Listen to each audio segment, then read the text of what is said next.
దగ్గర దోసుడు పెట్టు, దోసుడు పెట్టు, సరి పెట్టు, దగ్గర పెట్టు.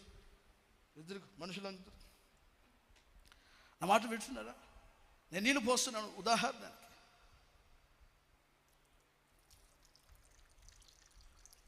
ఏమన్నాడు బైబిల్లో? నూనెతో ఆయన నా తలనంటి ఉన్నాడు. ఏమన్నాడు? చెప్పాలి, ఆ వాక్యం చెప్పాలి. ఏమన్నాడు చివరిలో? మళ్ళీ చెప్పండి ఆ వాక్యం అంటున్నా.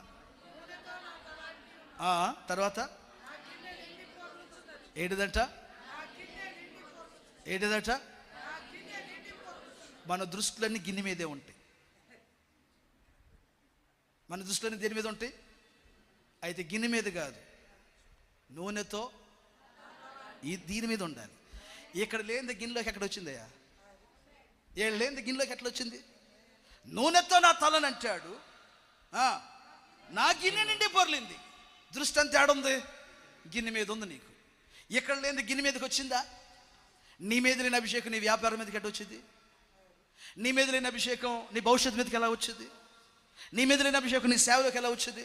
వాక్యాన్ని వింటున్నావా?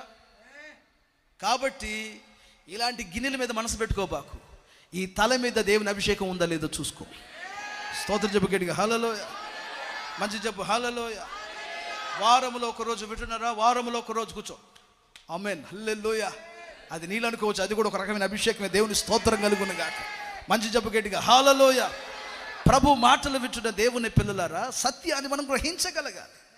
దేవుడు నీ మీద తన అభిషేకాలు, అందుకని 24 గంటలు నీ ప్రార్థన ఏమై ఉండాలంటే, నా మీద బలమైన అభిషేకం దిగి వచ్చును గాక. సేవకుడు చెప్పాడు, మునిపెన్నడు అభిషేక కోణములోనికి అనేకులు వెళ్ళలేదంట. ముందెన్నడు వెళ్ళని అభిషేక కోణాల్లోనికి నన్ను నడిపించు. అభిషేకులకు వెళ్ళాలంటే చాలా జీవితంలో త్యాగాలు చేయవలసి ఉంటాయి. దానికి మూల్యం చెల్లించవలసి ఉంటుంది. ముందు 2 అభిషేకాలు కామన్గా ఇచ్చేస్తాడు దేవుడు. యేసేలోకి వచ్చాడు కాబట్టి ఒక పవర్, రెండవది ఆయన రాజ్యంలో ఒక పని చేయాల్సి ఉంది కాబట్టి ఆ పవర్. చాలామంది 2 విషయాలు ఆగిపోయారు అబ్బాయి. ఆ 3వ విషయానికి వచ్చేటప్పుడు ముక్కి మూలుగుతున్నారు చాలామంది. జీవితంలో ఒక బలమైన అభిషేకం నీకు కావాలి అని అంటే, ఒక బలమైన అభిషేకం నీకు కావాలి అని అంటే, నువ్వు దేవుని పాదాల దగ్గర కూర్చుని పోరాడాలి. దేవుని స్తోత్రం కలుగును గాక. మంచి చెప్పాలి, హల్లెలూయా. ఎప్పుడు ఒక మనుషుడు మహిమ సాధనంగా మారుతాడు? ఎప్పుడు ఒక మనుషుడు మహిమ సాధనంగా మారుతాడు? ఇక మీదటి నుంచి నీ జీవితంలో వింటున్నావా? యేసుని నామమున మహిమ కలిగిన కార్యాలు వచ్చినట్లు నీ నా జీవితాన్ని దేవునికి మనం సమర్పించుకోవాలి. యేసుని నామమున. స్తోత్రం చెప్పండి గట్టిగా, హల్లెలూయా. మంచిగా చెప్తారా? హల్లెలూయా. కాబట్టి క్రీస్తునందు ప్రియమైన దేవుని పిల్లలారా, అయ్యా అయ్యా ఆర్థికాన్ని దీవించయ్యా. ఆర్థికాన్ని దీవించు కదే, నన్ను అభిషేకించయ్యా. ఏమైనా ప్రార్థన చేయాలి? నన్ను అభిషేకం ఉంటే ఆర్థికం కామన్గా వచ్చేసింది. ఎలీషా మీద ఉన్న అభిషేకం ఇంట్లో ఆర్థికాన్ని తీర్చిందా లేదా తమ్ముడు? అవునా కాదా?